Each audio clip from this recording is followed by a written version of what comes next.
ज्या ठिकाणाची आपण आतुरतेने वाट पाहत होतो की जे सिंदखेड राजा, तर मंडळी राजवाड्याचं जर बांधकाम बघितलं तुम्ही तर 15व्या शतकात 1573 ते 76 अशा 3 वर्षांमध्ये त्यांनी राजवाडा हा बांधून कंप्लीट केला गेलेला बघा।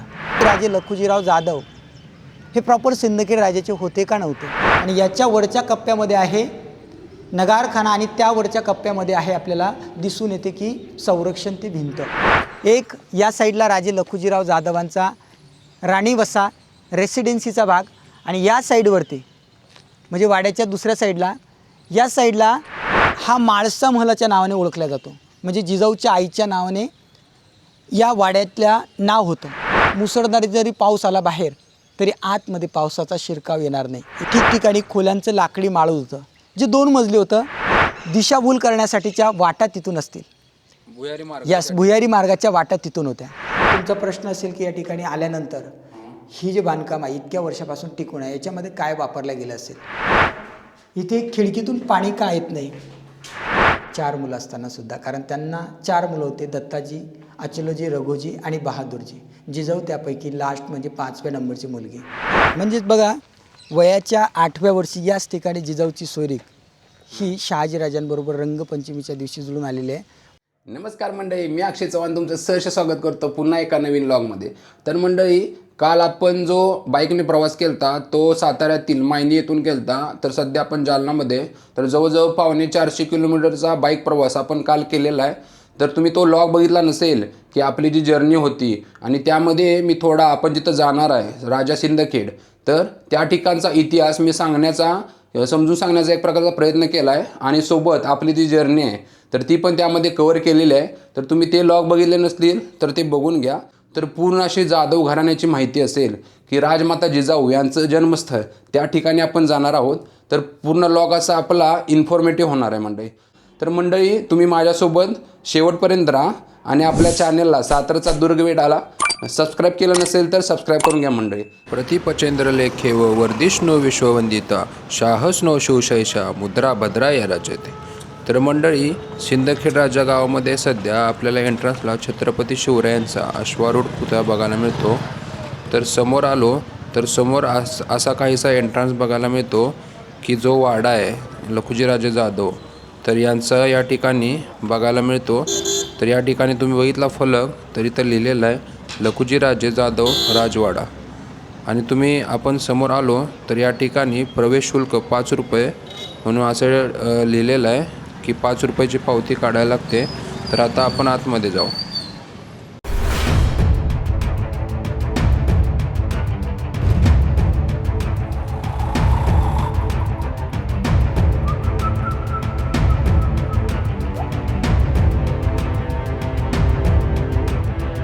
नमस्कार मंडळी, जय शिवराय। मी अक्षय चव्हाण तुमचं पुन्हा एकदा स्वागत करतो नवीन व्लॉगमध्ये।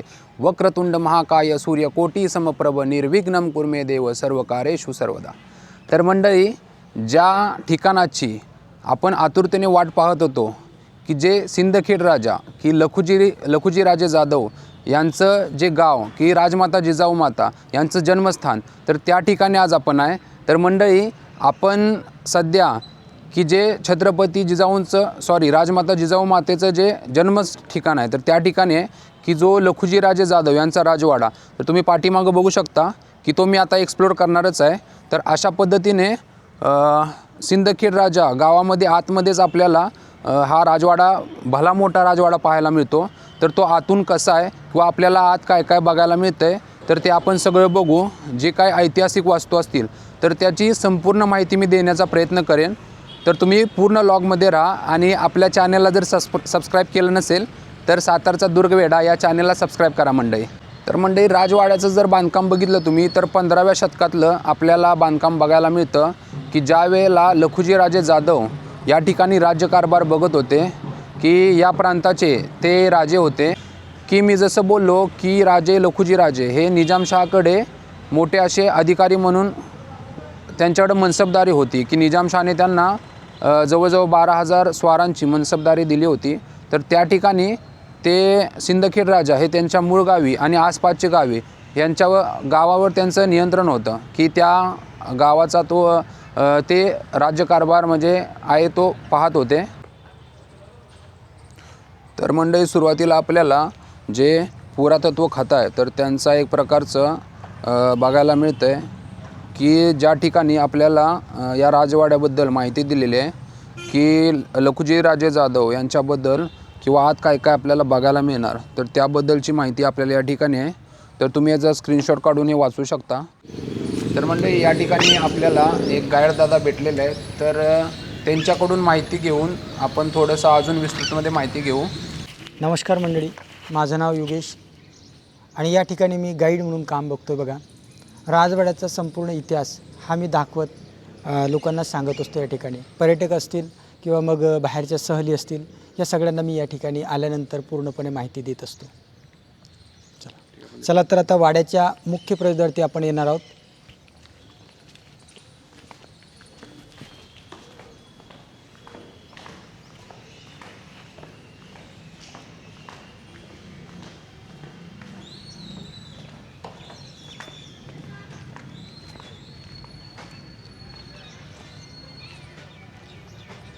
तर बघा, या ठिकाणी आपल्याला लिहिलेलं दिसते की राजे लखुजीराव जाधव यांचा हा राजवाडा आणि त्यासमोर लिहिलेलं आहे 1576.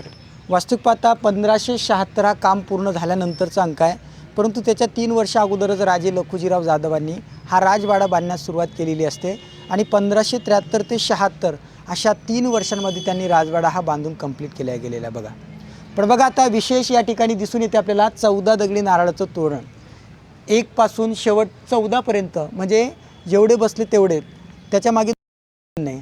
पण विशेष म्हणजे ते समृद्धीचं आणि संस्कृतीचं प्रतीक या ठिकाणी आपल्याला दिसून येतं की प्रत्येक नारळाला आंब्याची पाने, प्रत्येक खाच्यामध्ये कमळ, कमळ हे तर वैभव आणि समृद्धीचं प्रतीक, आणि प्रत्येक नारळाला लागून हत्तीची सोंडीवरती एक नागफणा, हत्ती गजलक्ष्मीचं रूप आणि नागफणा अंकित केल्या गेलेलं आहे. कारण राजे लखुजीराव जाधव हे शिवभक्त होते, त्याचं ते प्रतीक, आणि शिवभक्त असल्याची 2 मंदिराची जीर्णोद्धाराची कामे त्याने इथे आल्यानंतर केलेली आहेत.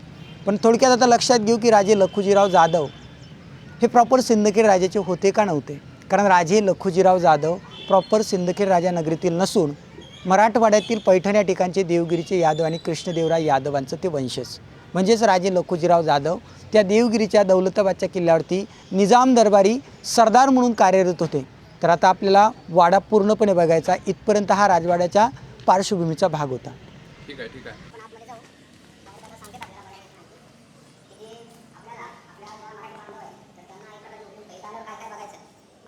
ठीक आहे, लक्षात घ्या, या ठिकाणी नगारखाना नावाची पाटी लिहिलेली दिसते आपल्याला. पण नगारखाना काय की ज्या ठिकाणी आल्या आल्या आपलं स्वागत झालं पाहिजे, तेही मोठमोठाले ढोल नगाडे सनई चौघडे वाजूनच. पण हा जो खालचा भाग आहे हा देवडी नावाचा प्रकार की ठिकठिकाणी आपल्याला देवड्या दिसून येतात, आणि याच्या वरच्या कप्प्यामध्ये आहे नगारखाना आणि त्यावरच्या कप्प्यामध्ये आहे आपल्याला दिसून येते की संरक्षण ते भिंत, असा 3 स्टेजमध्ये असलेला हा नगारखाना. पण नगारखान्याला जो महत्त्वाचा रस्ता आहे तो म्हणजे हा एल सिस्टम दरवाजा. हा पूर्वी रस्ता नव्हता समोर, कारण गड किल्ल्यांवरची विशेषता असते की शत्रूला एकदम समोरचं न दिसावं त्या दृष्टिकोनातून डाव्या साईडलाच रस्ते असण्याची रचना असते. तर आता आपल्याला समोर जायचं आहे.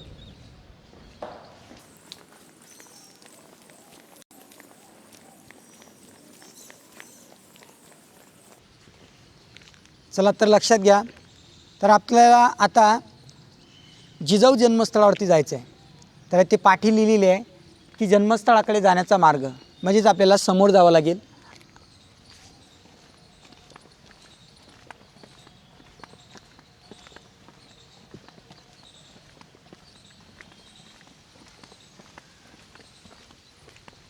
ही तटबंदी पण त्या काळचीच आहे.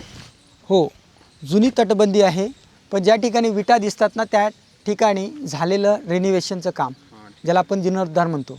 पण आता लक्षात घ्या, या ठिकाणी वाडा 2 भागामध्ये डिवाईड झालेला आहे. एक या साईडला राजे लखुजीराव जाधवांचा राणीवसा रेसिडेन्सीचा भाग, आणि या साईडवरती म्हणजे वाड्याच्या दुसऱ्या साईडला, या साईडला राजे लखुजीराव जाधवांचं सदर भरण्याचं ठिकाण, ज्याला न्याय दरबार, दरबारी महल किंवा कोर्ट कचेरीची कामे तिथे चालायची. म्हणजे न्याय निवाडा राजे त्या ठिकाणी बसून करायचे. सोबत जिजाऊला देखील त्यांनी त्या गोष्टीचं शिक्षण दिलेलं आहे, हे लक्षात घेतलं पाहिजे आपण. या पुढे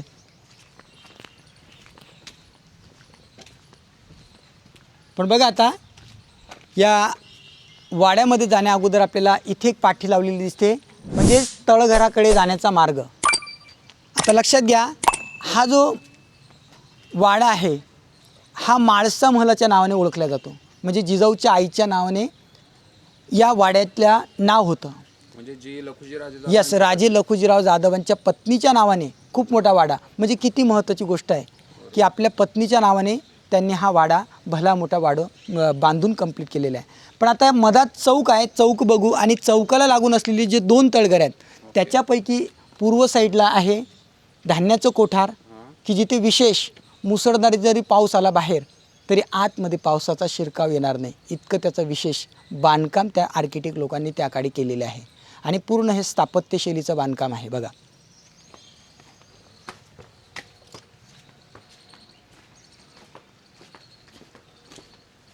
या तर समोर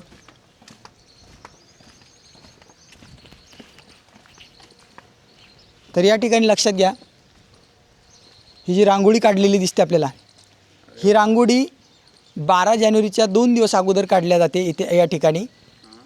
आणि विशेष रांगोळी पाहिल्यानंतर आपलं आकर्षण जास्त वाढतं. तर आता हा जो भाग दिसतो आपल्याला हा वाड्याच्या मधला चौक आहे. चौक जो अंगणाचा प्रकार की जिथे तुम्ही तुळशी लावू शकता ती जागा. आणि या चौकाला लागून जरी आज काही दिसत नसलं तरी या चौकाला लागून ठिकठिकाणी खोल्यांचं लाकडी माळं होतं. जे 2 मजली होतं ते काळाच्या ओघात राहिलेलं नाही. ठिकठिकाणी आपल्याला लाकडी खांबाच्या लाकडी पिलरच्या जागा दिसतील निश्चित.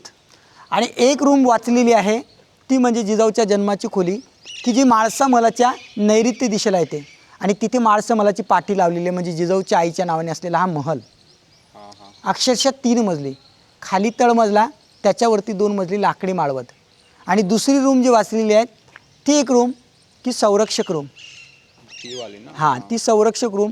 पण त्याच्या समोर ज्या 2 जाळ्या टाकलेल्या दिसतात त्या म्हणजे दिशाभूल करण्यासाठीच्या वाटा तिथून असतील. यस, भुयारी मार्गाच्या वाटा तिथून होत्या. तर बघा आता पुरातत्व विभागाने त्याला बंद केलेलं आहे. तो कुठपर्यंत जातो भुयारी मार्ग काय माहित आहे? बघा त्याच्याबद्दल सांगितल्या जाते 12 ते 15 किलोमीटर रस्ते जातात. पण शक्य नसते इतक्या दूरपर्यंत आपण आपला श्वास रोखून ठेवू. हा कशासाठी बांधलाय म्हणजे? हा दिशाभूल करण्यासाठी शत्रूचा, किंवा स्वतः बाहेर पडण्यासाठी स्वतः बाहेर पडू शकता आपण, किंवा मग आपल्या परिवारातल्या लोकांवरती जर काही संकट उद्भवलं तर संकटकालीन इमर्जन्सी एक्झिट म्हणून त्याचा उपयोग आपण करू शकतो. तर आता बघा ही जी फरशी आहे नंतर टाकलेली आहे. आणि हा जो दगड दिसतो हा त्याकडचा जुनाच दगड आहे. तो झीज होत चालला. हा या ठिकाणचा एल सिस्टम, शत्रूची दिशाभूल करण्यासाठीचा भाग. हा भुयारी मार्ग आहे काय? हा भुयारी मार्गाचा पूर्ण माणूस उभा राहू शकतो इथपर्यंत? यस, त्याच्यापेक्षा मोठी हाईट आहे याची. मी असं पण ऐकलं की ह्याच्याकडून घोडे पण जाऊ शकतात. अक्षरशः घोडा प्लस एक माणूस आणि त्याची तलवारसुद्धा चालू शकेल इतका तो विशाली भुयारी मार्ग असेल. पण बघा बंद का केलाय? पुरातत्व विभागाने त्याला बंद केलेलं आहे. म्हणजे बुजवलाय का पुढं आहे? नाही, सुरक्षेच्या दृष्टीने. हा दुसरा मार्ग आहे काय? हा मार्ग तो दिशाभूल मार्ग, तो दिशाभूल मार्ग आणि हा मार्ग हा प्रॉपर मार्ग. तर पण मी ऐकलंय की तिथं विहीर मध्ये कुठे तर खोदलेली होती आणि ती बुजवली की दिशाभूल करण्यासाठी किंवा शत्रू त्याच्यामध्ये पडण्यासाठी. असं काय आहे काय? बघा भरपूर साऱ्या ठिकाणी आपल्या महाराष्ट्रीयन आपल्या मराठ्यांनी गनिमी काव्याची पद्धत यूज केलेली आहे. आणि गनिमी कावा जर असला तरच आपण शाबूत राहू शकतो. म्हणजे ती पण पद्धत या ठिकाणी होतीच. तर आता हे जन्मस्थान या ठिकाणी जिजाऊ मातेचा जन्म झाला. हां, हीच ती रूम की ज्या ठिकाणी जिजाऊचा जन्म 12 जानेवारी 1598 पौष पौर्णिमेच्या सकाळी 6च्या सुमारास झालेला आहे. तर इथपर्यंत जरी जुनं काम दिसत असलं तरी त्याच्यावरती रिनोव्हेशन झालेलं आहे नंतरला. पण बघा जुना दगड कसा ओरिजिनल लक्षात येतो आपल्या. आणि ही जी आहे ही लाकडी खांबाची लाकडी पिलरची जागा आहे. हा देवडी नावाचा प्रकार. यस, याच्यावरती एक मजला. तर आता हा जो भाग आहे हा देवडी नावाचा प्रकार आहे की जिथे आपण दिव्याची सोय करू शकतो उजेडासाठी. म्हणजे हे पूर्ण कवर्ड होतं. त्याच्यावरती जे लाकडी माळत होतं पूर्ण कवर्ड होतं. पण काळाच्या ओघात हे राहिलेलं नाही. नाही युद्ध झालं, ना आक्रमण झालं, ना जाळपोळ झाली. बघतो आपण बाहेरचे गड किल्ले आपले तर त्या ठिकाणी खूप साऱ्या ठिकाणी नासधूस झालेली आहे. तर आता ज्या ठिकाणी विटा दिसतात लावलेल्या ते नंतरचं बांधकाम. नमस्कार करतो. थोडं एक मिनटं ते दाखवतो आतमधलं. आतमध्ये मूर्ती आहे. त्यामध्ये मूर्ती बघा, बालशुभा आणि मा जिजाऊ ह्या त्या ठिकाणी दिसून येतात आपल्याला.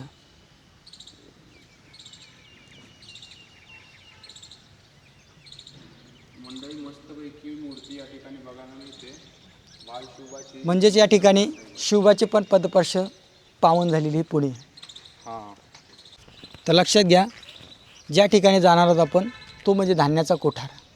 म्हणजे अक्षरशः त्या काळात दुष्काळ परिस्थितीमध्ये अन्नधान्य पुरेसा वेळपर्यंत पुरलं पाहिजे या दृष्टिकोनातून ते बांधल्या गेलेले तळघर आहे. तिथे खाली जाऊन आपल्याला बघता येतील 6 रूम्स, तिथे 3 दरवाजे धान्य ने आण करण्यासाठी त्या गाडी असणारे आणि 4था दरवाजा म्हणजे घरातून खाली उतरण्यासाठी. आता आपल्याला काही पायऱ्या पण उतरावं लागतील. ठीक आहे. हे काय? हे बांधून दाखवलेल्या पुरातत्व विभागाने की आपल्याला समजता येईल की या ठिकाणी रूम स्ट्रक्चर होतं. हां, म्हणजे अक्षरशः हे विटांचं काम नंतरचं काम आहे. नंतरचं काम आहे काय? आता पाठीमागे बघू शकता तुम्ही तटबंदी ही जुनीच आहे.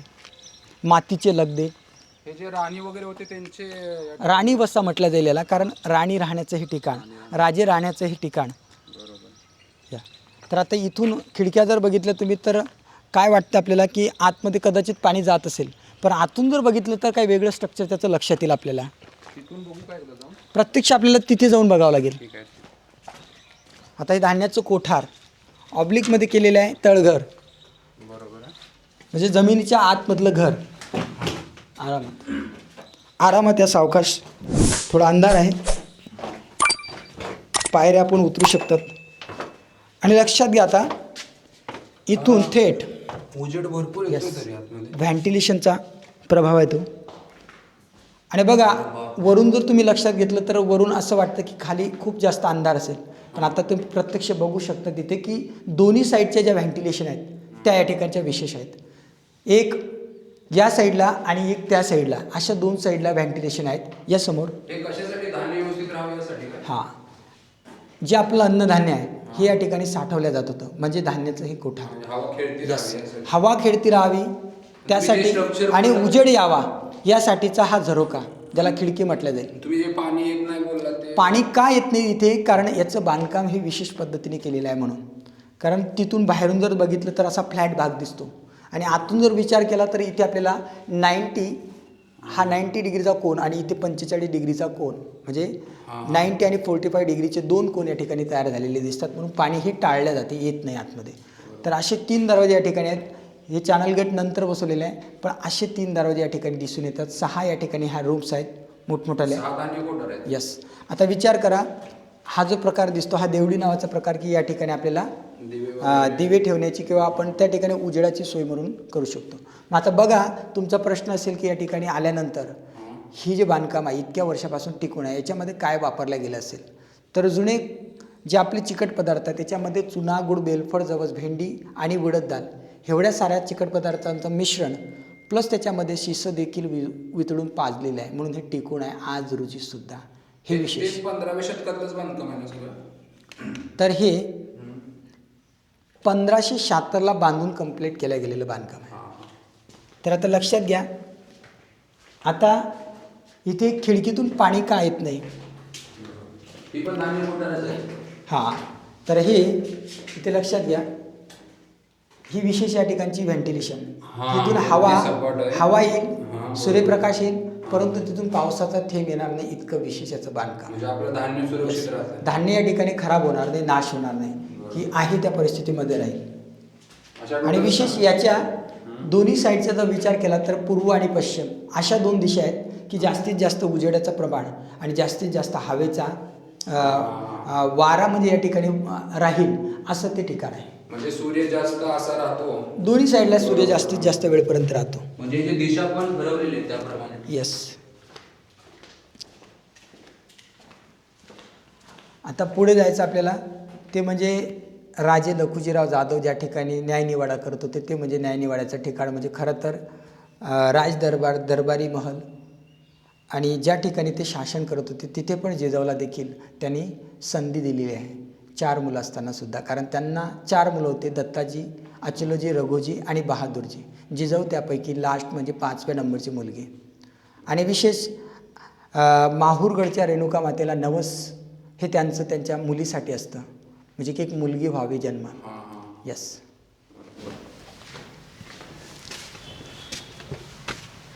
या ठिकाणी शहाजीराजे पण असायचे ना? तर बघा, ऐकलं की लखुजीराजे जाधवांसोबत मालोजी राजेंसोबत ते इकडे यायचे आणि जिजामातेसोबत पण या ठिकाणी म्हणजे ते असायचे. म्हणजेच बघा, वयाच्या 8व्या वर्षी याच ठिकाणी जिजाऊची सोयरीक ही शहाजीराजांबरोबर रंगपंचमीच्या दिवशी जुळून आलेली आहे. म्हणून गावात पण रंगमालसुद्धा बघता येतो आपल्याला. त्यासाठीचा तो रंगमाला आहे काय? हो, म्हणजे पूर्वी तिथे ऑफिसचा तो भाग होता. आता पुढे जातो आपण दरबारी महालाकडे. दरबारी महल जिथे राजदरबार, न्यायदरबार आणि राजे लखुजीराव जाधवांचा तो प्रशासकीय विभाग. या तर पुढे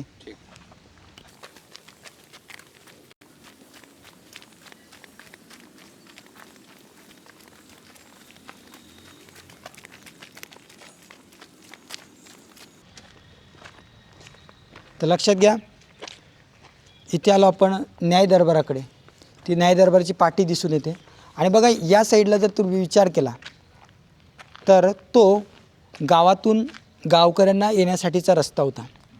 तो आता त्या साईडून यायचे गावकरी लोक तिथून यायचे आणि इथून म्हणजे त्याला म्हणू शकतो आपण जनसामान्य लोकांचा तो रस्ता.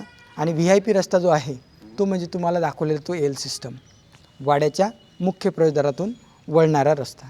मग आता इथे लक्षात घेतो, हा जो भाग दिसतो आपल्याला लाकडी, तो लाकडी भाग आणि तिथे खाली असलेला तो ओटा म्हणजे राजसिंहासन आणि त्या दोन्ही साईडला असलेल्या 2 अँटी चंबर रूम म्हणजे न्यायदान करण्या अगोदरचं डिस्कशन राजे तिथे घेत होते आणि समोर येऊन न्यायदानाचं काम करत होते. आणि तिथे बसत असताना जिजाऊला देखील त्यांनी न्यायदानाची रीत शिकवली. म्हणजे बघा, ज्या वयाच्या 7 वर्षा वयामध्ये मुलं मोबाईलशिवाय खेळणं म्हणून काही बघत नाही, पण जिजाऊवरती तिथपासून संस्कार टाकले गेलेत की जिजाऊला न्याय दरबाराची या ठिकाणी न्यायदानाची कामे प्लस त्यांना शिकवल्या गेली तलवारबाजी, घोडेस्वारी, दांडपट्ट्याचं शिक्षण.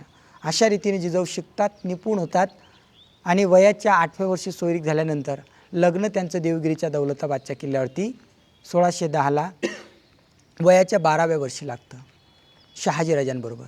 मग ज्या ठिकाणी लग्न लागतं तो म्हणजे देवगिरीचा दौलताबादचा किल्ला, म्हणजे जिथे शासन निजामाचं असतं आणि तिथेच राजे सरदार म्हणून कार्यरत असतात. पण बघा, त्याच देवगिरीच्या किल्ल्यावरती राजे लखुजीराव जाधव यांच्या परिवारातल्या लोकांची प्लस राजे लखुजीराव जाधवांची निजामाकडून कत्तल घडून आणल्या जाते 25 जुलै 1629ला. पण त्यानंतर त्यांच्या स्मृतिप्रित्यर्थ गावामध्ये सिंदखेड राजामध्ये त्यांचं खूप मोठं स्मारक बांधून कंप्लीट केलेलं आहे. समाधी, त्याला समाधी म्हणण्यापेक्षा आपण त्यांचं स्मारक म्हणू, कारण तिथे दत्ताजीराव जाधवांची पण समाधी दिसते. पण दत्ताजीराव जाधव हे ज्या अर्थी राजे लखुजीराव जाधव यांची 2 मुलं नातू यशवंतराव आणि राजे त्यांची 8 अंगरक्षक मारले जातात, त्यावेळेस दत्ताजीराव जाधव हे सोबत नसतात. तर ते त्याच्या अगोदर हे त्याच देवगिरीच्या किल्ल्यावरती मारले गेलेले असतात. लक्षात घ्या, इथे हा जो पेज दिसतो खाली, हा पेज म्हणजे प्रजा बसण्याचं ठिकाण. वरचा जो भाग आहे तो दगडी कटगरा. आणि विशेष जर लक्षात घेतलं या ठिकाणी तर इथे आपल्याला विशेषतः लक्षात येतो की जिथे शत्रूला दिशाभूल करता येईल. आता इथे जर एखादा शत्रू वेषांतर करून आलात खालच्या भागामध्ये आणि वरती जर त्याचा प्रयत्न असला चालण्याचा, तर एवढी हाईट आणि समोरचा जो रुंदीचा भाग आहे आणि त्याच्या पलीकडे तुमचं सिंहासन असणार आहे, तिथपर्यंत त्याला अंतर हे लांबता येणार नाही.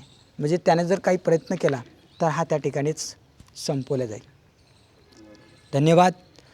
सगळ्यांनी इथे यावं असं आव्हान करतो मी, कारण महाराष्ट्राचं नाक जर म्हटलं तर राजे लखुजीराव जाधव यांचा हा राजवाडा आणि जिथे घडल्या शिजाऊ, जिथे घडल्या जिजाऊ, जिथे घडल्या राजमाता जिजाऊ, जे शिवाजी महाराजांच्या आई, जगतमाता म्हटल्या जातील आपल्यासाठी. नमस्कार. जय जिजाऊ, जय शिवराय. तर दादांचं धन्यवाद. बरीच अशी महत्त्वपूर्ण माहिती की जी ऐतिहासिक, जी सगळ्यांनी जाणली पाहिजे, की सगळ्यांना ती माहीत पडली पाहिजे. तर अशा पद्धतीची माहिती आपल्याला दादांनी दिली, तर त्यांचा आपण धन्यवाद करू. आणि या ठिकाणाहून आता आपण रजा घेऊ. तर मंडळी, तुम्हाला हा जो लॉग आहे की जो सिंदखेड राजामध्ये आपण जे राजवाडा बघितला की ज्या ठिकाणी जिजाऊ माँसाहेबांचा जन्म झाला आणि जो वाडा की ज्यांचे वडील लखुजीराव जाधव की यांनी या ठिकाणी जिजाऊ मातेला बरेच असं शिक्षण दिलं की जे पुढं उपयोग छत्रपती शिवरायांना की ते पुढे भरपूर असं उपयोगी आलं. तर अशा पद्धतीचा जो राजवाडा आहे की त्याची संपूर्ण माहिती आपण घेतलेली आहे. तर म्हणजे हा जो लॉग आहे तो तुम्हाला कसा वाटला ते तुम्ही कमेंट करून सांगा. आणि हे जे ठिकाण आहे सिंदखेड राजा, तर या ठिकाणी एक वेळ अवश्य भेट द्या. तर ही जी माहिती होती किंवा हा इतिहास असेल किंवा ह्या ज्या वास्तूबद्दलची माहिती असेल तर ती तुम्हाला मंडळी कशी वाटली ते तुम्ही मला कमेंट करून सांगा. आणि आता आपण इथून की लखुजीराजे जाधव यांची जी समाधी आहे की ती पण या गावामध्येच आहे, तर त्या ठिकाणी व्हिजिट करणार आहोत. आणि त्याचा लॉग तुम्हाला भेटेल, कारण ह्यामध्ये जो माहिती आपल्याला भेटलेली आहे की त्याचा कंटेंट थोडासा होतो, त्यामुळे त्याचा आपल्याला सेपरेट व्हिडिओ बनवायचा आहे. तर मंडळी, या लॉगमध्ये मी इथेच थांबतो. जय शिवराय, जय महाराष्ट्र, जय शंभूराज.